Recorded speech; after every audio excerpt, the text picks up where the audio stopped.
I'm known for biting off more than I can chew, and I'm pretty sure I'm going to do that this morning. We'll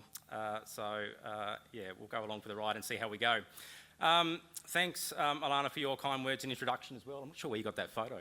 That photo from was a bit scary seeing it up on the big screen. But good morning and Yapalingana, as we say in Lutruwita, Tasmania, which is hello and welcome.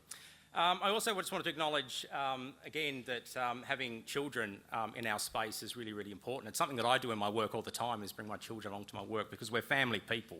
Yeah, and it's important that we take that opportunity to connect people with our children, and that idea that, you know, we can't pass on the baton to the next generation unless they come along to the race.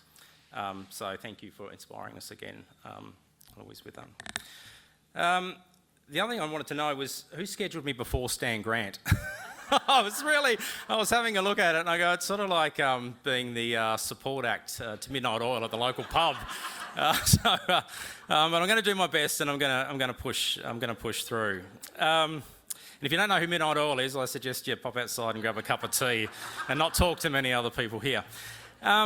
All right, I'm going to talk about what I'm going to cover off in a sec, but I find it really important to build a sense of trust, yeah? And we've all spent a bit of time with each other over the last few days, but I want to put that to the test, yeah? So I'm going to ask my Tassie mob, they're going to help me out with a bit of an exercise. We're going to run a concurrent exercise while I'm giving my presentation up here. And the first thing I want to do is, and I think, Ava, you might have some money, yeah?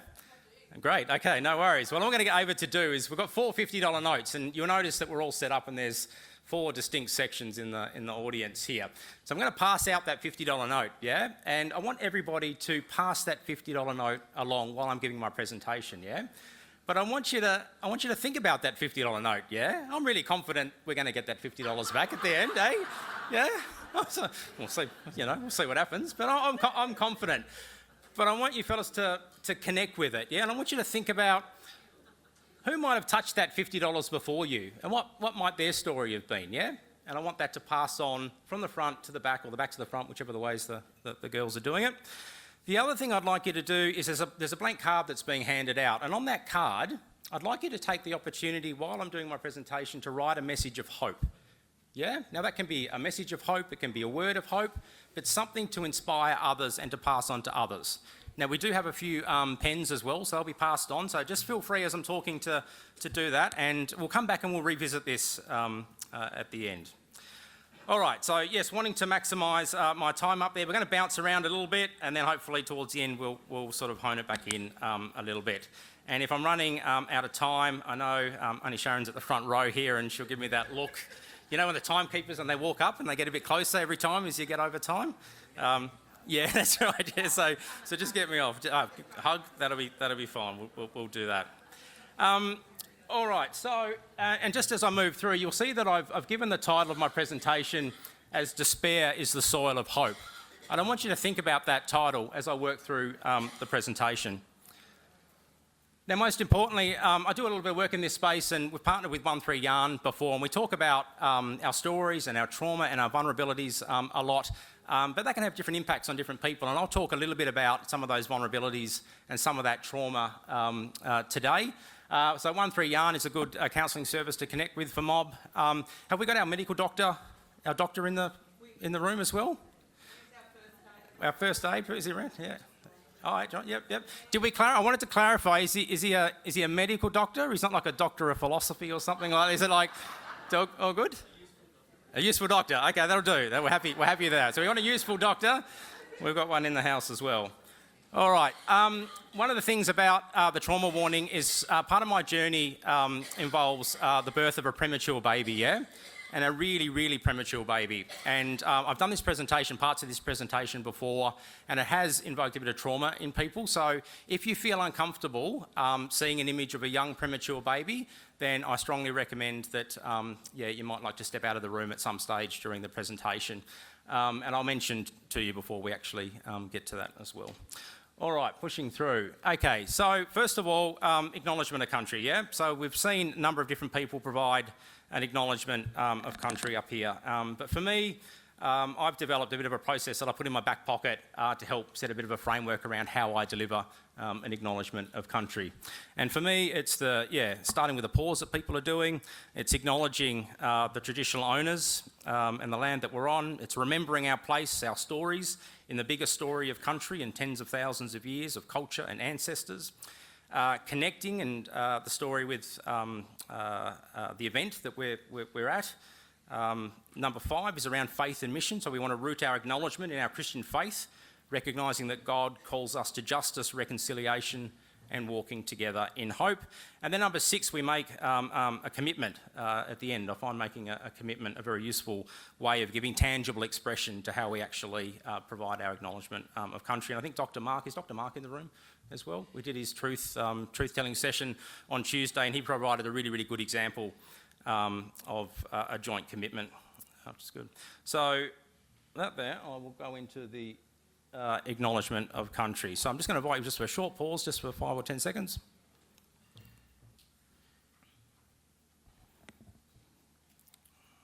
So I acknowledge the Wanneroo people, the traditional owners of this land, and I honour their enduring connection to country through story, song, ceremony and care. I acknowledge the truth of invasion, colonisation and the strength and resilience of their people. I remember that where I live, the blooming of the wattle signals the new year, the change of the seasons, the time of birth and renewal. It reminds us that country holds its own calendar and that hope is always woven into the cycles of creation. And just as the wattle marks the change of the season, so too this assembly is a time of movement and renewal. Here as pilgrims of hope, we walk together, listening, speaking and sharing. Today we observe the memorial of the holy guardian angels, a day that reminds us of God's care and protection, given through the presence of angels who walk upon us, guide us and watch over us, as do our ancestors, our old people and country, guiding our paths. So together we have both, and together they remind us that we do not walk alone. As Christians, we are called to live that truth, to walk in care, justice and hope together. And so I'll make that commitment, and I invite you all to make a commitment to give tangible expression to how we provide our acknowledgements of country. May we say what we shape and do for the remaining time that we have together and beyond be the lived expression of our collective commitment to God, to country, to culture, to story, but most importantly, to each other. One of the other things I like to do when I'm providing acknowledgement is also to acknowledge us in our stories. And I know a few of us have done that in this assembly, talking about the individual stories and the pilgrimages and the things that we bring with us when we travel. When I'm taking people out on country, I ask them 3 questions, and part of this process of asking them 3 questions is that they're not allowed to talk to other people beforehand, so it's sort of like homework questions. But the first question I asked is, what's your ancestral story, the story of your family, your mob that's led you to be here at the assembly? What's country showing you? What do you see? What do you feel? I was having a yarn to Damien out in the foyer the other day, and he was talking to me about how much this country makes him feel happy. He loves being out here on this country. And where's the place you feel most at home or connected to country? The place you go when you need to recharge, where you're stretched, maybe for ceremony or spirit, or when you need to feel grounded again. Where's that place? And I guess the assembly is a collection of those connections and stories. One of the things that I do like is that these are not limited to just First Nations people, yeah? So when we look at, those stories that we all hold, our pilgrimages, where our people come, you do not have to go far in people's family trees to find people that are living around a fire, connected by hope, by story, by love, by spirit, by faith, dance, by food. And they're the common platforms, that join us all together as children of God, And if we focus on what we share in common opposed to what we don't, you've got the very foundation of reconciliation. One of the images I like to share is this image here, So I had this exercise. I took 10 people out on country, and they were 10 senior executives, all non-First Nations people. And we went through this process. They didn't tell each other beforehand, their answers to their questions. We're sitting around the fire. We're on some old country in the middle of Tasmania. And anyway, they start going back and start talking about this one place that they go to, that they get this sense of connection, where they feel at home, where they feel peace, And 4 out of the 10 people in that group, they had the same place, and it was this beach, And none of them knew, But it wasn't just the beach, it was that rock, So it's the rock furthest on this side. So they go to that rock, And they'd never spoken to each other about that before. And for me, that talks to the power of country as a connector and a healer. It speaks to our Creator. You know, God works with country to draw us together. And God reminds us that we're not alone and our stories are bound together in ways that we don't always realise. All right, so a little bit about me. What I'm going to do is share a series of things that happened to me about 7 years ago, which changed the direction of my life. It was a real awakening, and it changed my career. But before I get into that detail, I thought I'd just touch on how I started my career. And I like to say, as my grandfather said, that I was a diesel fitter. Yeah, so I started my career as a diesel fitter. The truth is, I started my career at Sports Girl. And for those of you, that's how it is. I started my career at Sports Girl. My sister went for a job at Sports Girl. They said, no, look, we want a bit of gender balance. We want a guy. I overheard it in the kitchen. I was 17, got my dad to take me in, got an interview, got the job. Great, happy days. Dad was sort of okay with it. My grandpa was just like, yeah, no way at all. So the only way he could deal with it was, and I'm sorry to do this, but the only way he could deal with it was to tell people I was a diesel fitter, and that I'd hold the clothes up to the girls and go, diesel fitter. I know. Yeah, you can never outwit older generations. They don't even try. So, the other thing, obviously, what are the three questions we like to do as mob when we meet other mob for the first time somewhere? There's three things we always ask. What are they? Where are you from? Yeah. So what's your name? Who's your mob? And where you're from? Yeah. So Alana shared a little bit about me. So I'm a Big and Bull and Waka Waka man.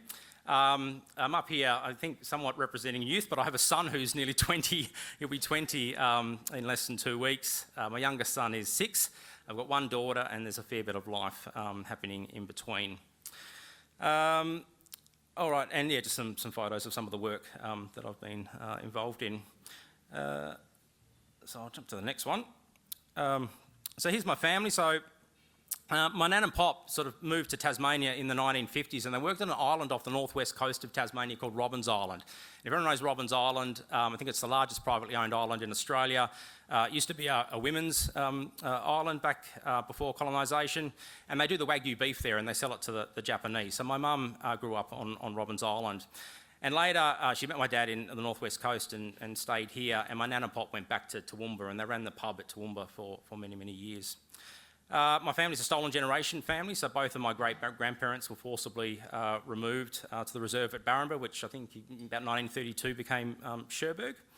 And again, yeah, so there on the bottom left-hand side is a photo of my great-grandparents, Harold and Muriel, getting married. And for those of you who'll be familiar with the ration shed, they're standing outside where the ration shed is at Cherbourg.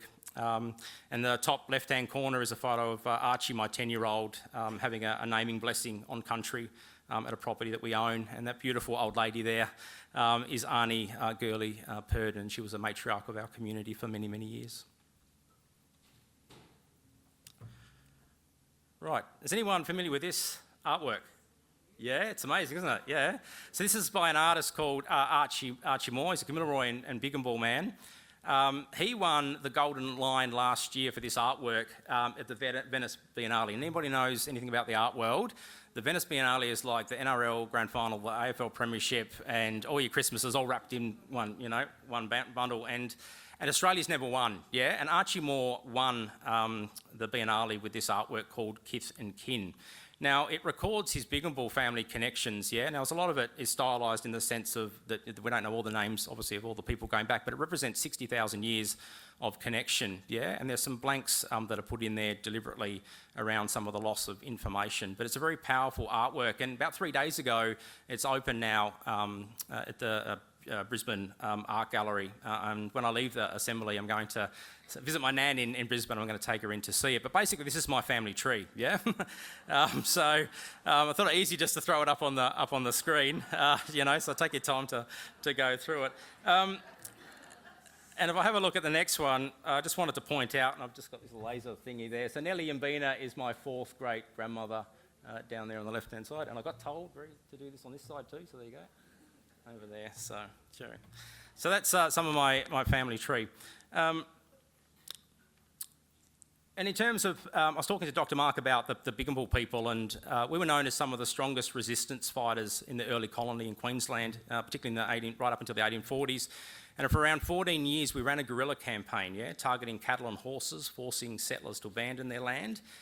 And then there was a bounty placed on the head of every man, woman and child on Big and Bull country. And by 1854, records suggest that perhaps less than 100 Big and Bull people actually survived.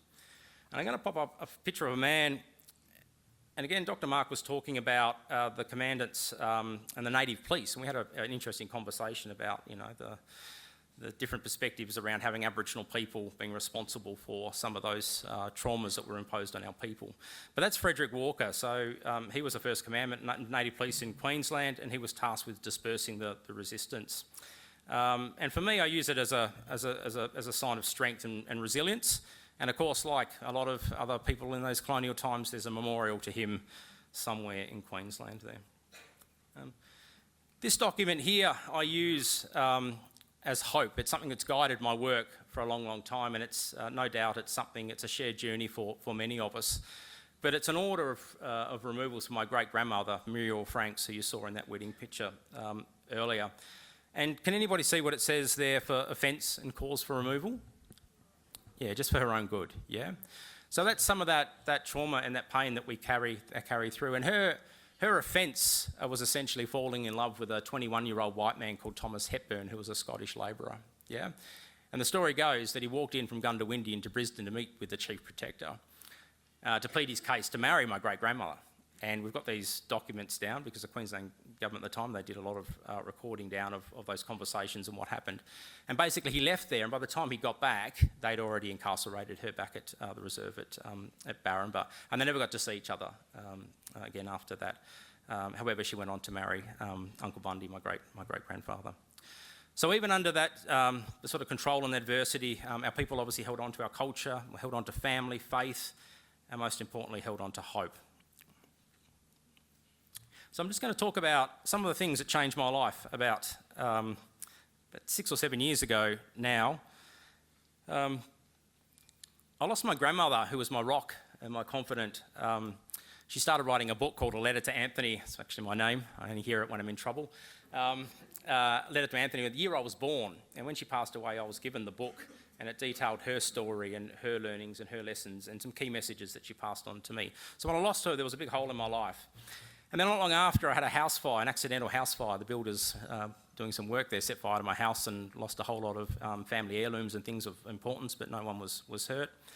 My father had lived with a traumatic brain injury since I was 25. He was in a motorcycle accident and he had acquired brain injury. He lived in a home for people with acquired brain injury. He was peg-fed, he couldn't talk, he couldn't walk, and then he fell over in the shower one day and he passed away really suddenly. And then there was a couple of other really significant things that happened at the same time, and one of them was at this place here. So I was here at a meeting. It's called the Bluff at Devonport, if anyone's been there before. It's got a museum called the Tiagara Museum and Keeping Place. It's the oldest Aboriginal keeping place in Australia, yeah? Opened in the 1970s. And I was there for a meeting, and these police cars, these bullemen went driving past really, really fast, and we waited a few minutes. I thought, oh, what's going on? And we walked down to the edge of the car park, and we looked down into the water, and there was this huge swell, at the time, and these police were down in the water, and they were trying to get out of the water, and we thought, well, we went down there and sort of helped them get out of the water. And I looked way off into the distance, about 400 metres out, and there was a young girl in the water, yeah, and she was in distress, yeah, and the police had tried to get out to her and couldn't. And my mate Dave, I was with him, and we decided, okay, we'll make this, what are we going to do, yeah? And my daughter was about nearly exactly the same age, yeah? And anyone who's a parent would know that, no one's going to stand by and not do anything. You're going to give absolutely everything you can to try and make a difference. So we made this pact, and we did it really, really quickly. We just stripped down to our undies and we jumped in, and I just made a beeline for her, and I swam as hard and as fast as I could. And I got out there and I turned around and Dave wasn't there. He was getting washed up against the rocks, and the other police were there by that time, and they're trying to pull him out. And I got to this young girl, and by the time I got to her, she was face down in the water, yeah? And I was so tired by just getting out there that I tried to, swim back with one hand to bring her back to shore. And I couldn't do it, yeah? I spent a bit of time trying to do CPR as much as you can in the water. And then in the end, I just made this decision that I could either leave her and go back to shore or try and get back, or I'd hold on to her, yeah? And I just held on to her. And out in the distance there, you see the beach in the corner. That's where the surf lifesaving station was. So I held on to her, and I could see them trying to start the rescue boat, yeah? I could see the cord being pulled, and I thought, this is it. And I held on to her, and I just rolled my head back, and I remember looking at the clouds and the sky, and just feeling this peace, yeah, that I'd made this decision, but I felt like it was the right decision to make, yeah. And at that stage, we were run over by a boat. The rescue boat came out, and they came out so fast that they ran clean over the top of us. It was anyway. They came back. We managed to get this young girl onto the boat, but couldn't get me on, so I held onto the rope onto the side. And it was the first day of the school holidays, yeah. So we'd gone right back to the beach, really popular beach, and unfortunately for me, in holding onto the boat as I got to the beach, and we know where this is going, yeah, yeah, you know where this is going. Yeah. My undies have come off. Clean off. So anyway, so I get to the beach and obviously all the attention, young girl, you know, and they're doing CPR, all of that. I arrive out of the water with no clothes on.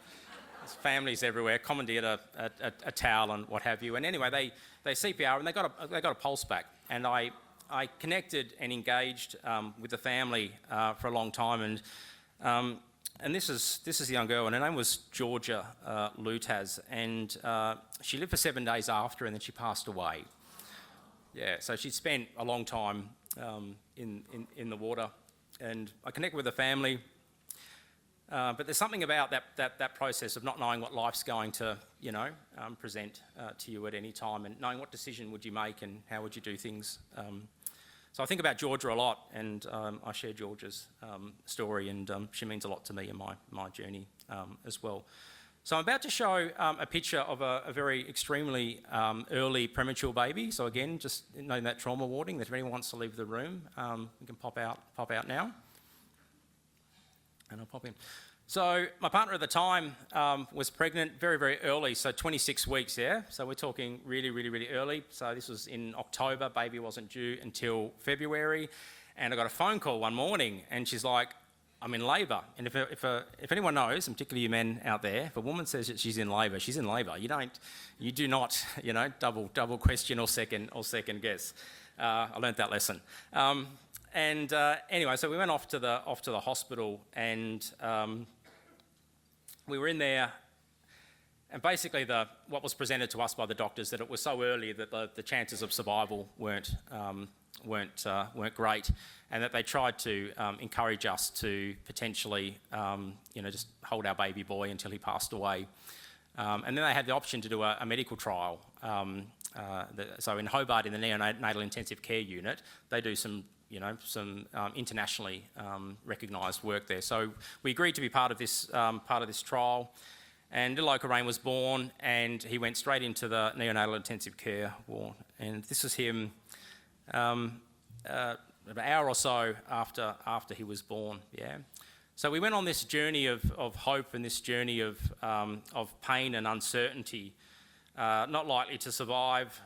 But the NICU were doing everything that they possibly could, and he kept fighting.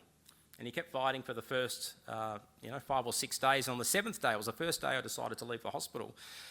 And I got this phone call to say that something really bad had happened, and that they discovered blood that was coming out of his mouth, and his body had sort of blown up. And what they realised is that he was born with a hernia that went from one side of his stomach to the other, and his bowel had actually got twisted in it, and had he gone to full term, he would have passed away in utero. Yeah, so it perforated his bowel, and again, you know, the chance of survival wasn't great. There wasn't enough time to send him to theatre, so they had to operate on him in the NICU. So it was a 5-hour operation. Yeah. And he came out of that 5-hour operation, and he kept on fighting. And this photo here is a photo that was taken by the ABC, and at the time he was the smallest Tasmanian on World Prematurity Day. And that's a photo of Mum and Dad just saying a few messages of hope and faith to him before he went in to that operation. So we're on this big journey for a lot of time, and we had a lot of friends and people that were coming around and providing support. And I had a gospel friend of mine, a gospel performer who was on a world tour, and he sent photos through of thousands of people in places like Indonesia and the Philippines that were praying for Oka's survival. And we formed relationships with parents in the NICU, many unfortunately who lost their babies while we were there. I'll go to the next slide. So this is providing care. So you'll often find that in a lot of third world countries they have better outcomes for premature babies because the parents are very hands-on in the care. And that's something that we were able to do here in the NICU as well, is provide a lot of support and care to Oka.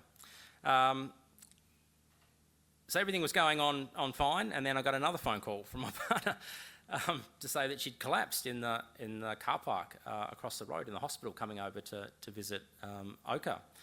And she'd said that she couldn't feel the left-hand side of her body, so she was taken by ambulance into the ER in the same hospital. And she went off for some scans. They said everything was fine. They booked her into an outpatient clinic. She had a couple more scans a day or so later. And in the Hobart Hospital at the time, the NICU, the neonatal intensive care unit, was right next door to the neurology ward, yeah? And all these neurology doctors came around the corner and said, you've got to go up to the stroke ward. You've had a serious stroke and you've got a blockage in your carotid artery in your neck.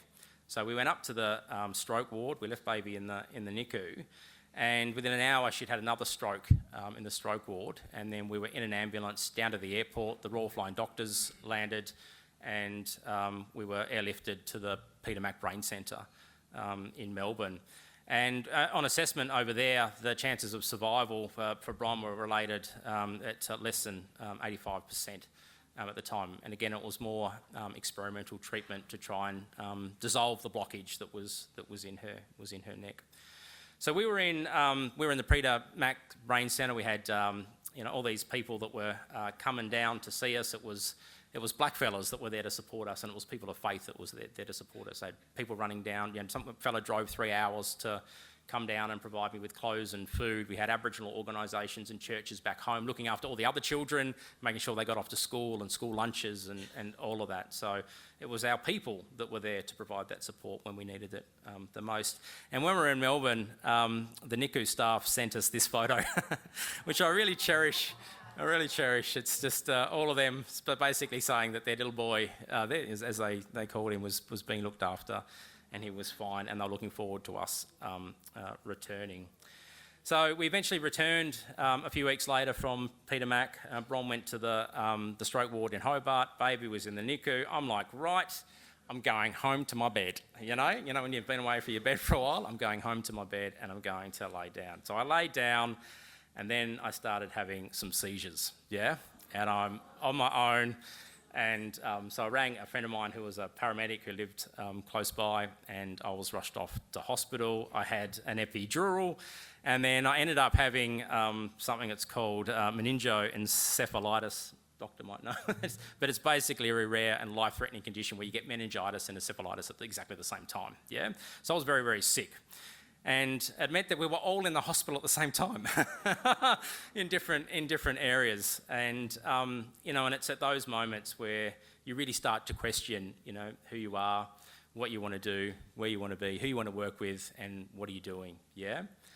And I think that's me. Yeah, sorry about the photo, but I think, I don't know whether Bron took that one, but I guess these were moments that could have broken me, but instead they forced me to see something deeper and to focus on what really matters. So we all went on and miraculously, survived all of that, endure. And what I love about this next photo here, and I love this photo so much, is this little Oka Rain, yeah?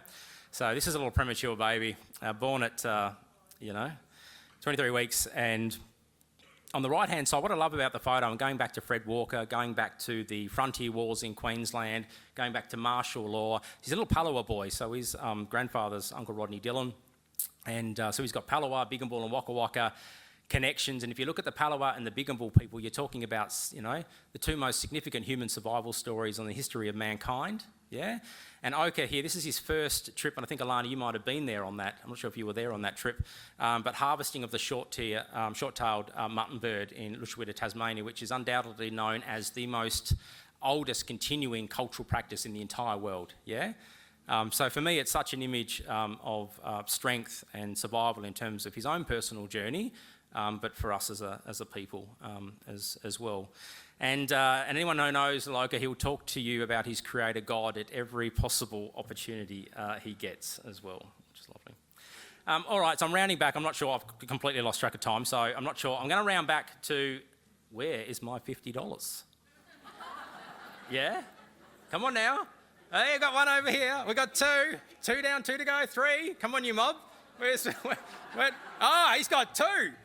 We got we got all the money over there. I don't know if it's my $50 or not. All right, I'm sure those $50 will make their way back through. So obviously the exercise had nothing to do with honesty or truth or anything like that. It's been about, you know, being together and passing that $50 and that story onto each other, yeah? And in doing so, what you may not be aware is that on Saturday, it is the 30th anniversary that David Unipon appeared on that $50 note, yeah? Yeah, so an Nurrungeri man, an inventor, a writer and truth teller. He first appeared on the $50 note. So it's been across circulation in Australia ever since. And every time that $50 has passed, yeah, what's passed with it? His story, yeah? The story of David is passed every time. The other thing I asked you to do is those messages, and I hope you've had an opportunity for some of you to write some of those messages down. And what I'm going to do at the end of the assembly is I'm going to send your messages of hope to communities and parishes around the country, yeah? Because for our people, currency's never been money, yeah? Our currency's always been knowledge. It's always been story. It's always been the passing of wisdom, culture, and connection from one generation to the next, from one place to another. And that's what gives us value, yeah? That's what sustains us. So this currency of knowledge is story and hope. It's what we share with each other. And most importantly, it only has value when it moves. So let these cards become our new currency of hope, carried out of this room across our communities into the future that we work towards together. And as I finish today, I just want to leave you with a key message about hope, and this comes from St. Paul's letter to the Romans, which is a reminder that every challenge, trauma and pain deepens our faith and shapes our hope. And it's this, yeah? And we're linking this back to the name of the presentation. So not only that, but when we boast of our afflictions, knowing that affliction produces endurance, and endurance proven character, and proven character hope. So that's a powerful message, yeah? That hope actually has its origins in pain. And you remember on day one, our brother Toby mentioned a passage where Jesus is asleep in a boat while a fierce storm rages around him. Perhaps Jesus wasn't just asleep because he was tired. Perhaps Jesus knew that the storm was necessary. He knew the disciples had to go through it to discover that even in the wildest storm, hope is stronger than fear. And as my grandfather put it, calm seas are never made for a skillful sailor. And finally, I'm wrapping it up. In my own experiences that I've shared, I've learning that affliction and pain don't just wound us, it can grow us. Every storm, every setback, every loss has carried with it the chance to discover strength that I didn't know I had and a hope I couldn't see at the time. So out of pain has come a deeper purpose, and out of despair, new life. That has been my personal journey of hope, and let it be yours too. So over these past days, I've been listening closely to the conversations and some of the many laments about the pain our people still carry, yeah? About the voice referendum, about the racism that continues, about culture and voice being denied and country exploited. And yet our story tells us something deeper, yeah? That despair is not the end. Despair is the soil of hope itself. Our collective tree has been growing in the soil of despair ever since the white man arrived on these shores. It has pushed through invasion, through massacres, through policies of removal and assimilation, and it still grows every year. It grows stronger. I'm sure that there'll be a time when the pain and suffering and affliction imposed on all of us will no longer be burdens, but the very roots that prepare us to bear the fruit of hope. And this tree will bear fruit. It may not be in my generation, it may not be in yours, but maybe it will be in Romeo's. Maybe it will be in the young people that join us here today. And this makes our collective life journey a pilgrim of hope. And before I wrap up, and if I've got 3 minutes, I just would love to play a video from Uncle Rodney, Uncle Rain's grandfather, has recently put a video together. We work with him on an Aboriginal property on a place at Bruny Island, for those of you south of Hobart. It's a very significant property. There's lots of cultural sites on there, lots of stories, but there's this beautiful old remains of an old church that are right up on the top of the hill in the middle of nowhere. We've all been to it, and the story is that people would travel almost a day. They'd make this pilgrimage, you know, to this church. So I just want to play this video, and then I'll wrap up.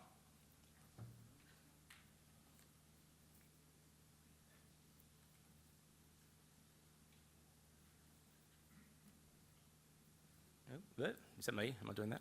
I'll let the guys at the end do it. Thank you. Today, we gather on sacred ground.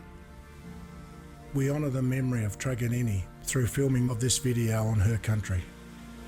We honour the traditional owners and the contemporary custodians of this land. Those who have cared for country since deep time, and those who continue that sacred duty today. This land holds ancient stories, whispered through the winds, etched into the earth and carried in the hearts of our people. We acknowledge our enduring connection to country and the wisdom that flows through generations. Catholic Education Tasmania recognises that education is not only about knowledge, it's about relationship, spirit and shared understanding of our people.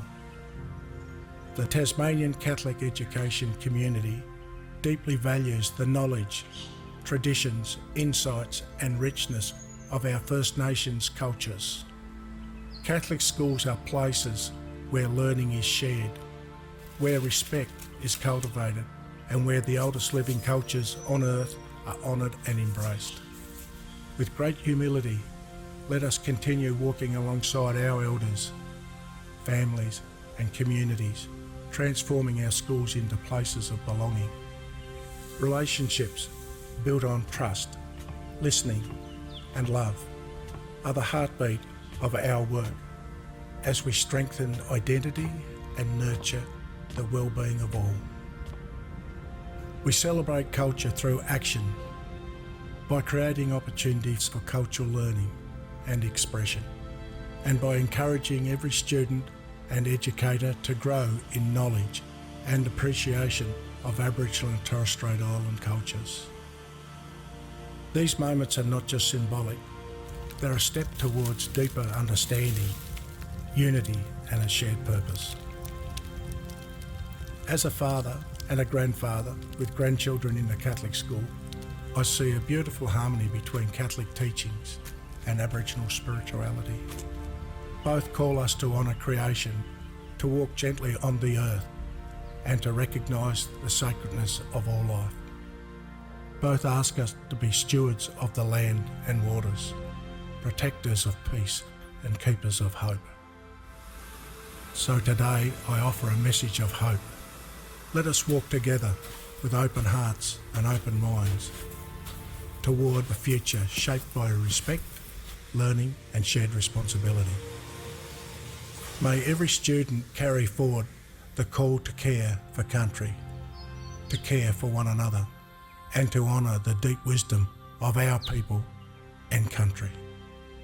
Together, may we build a future rooted in knowledge, guided by spirit, and united in love. Beautiful words, eh?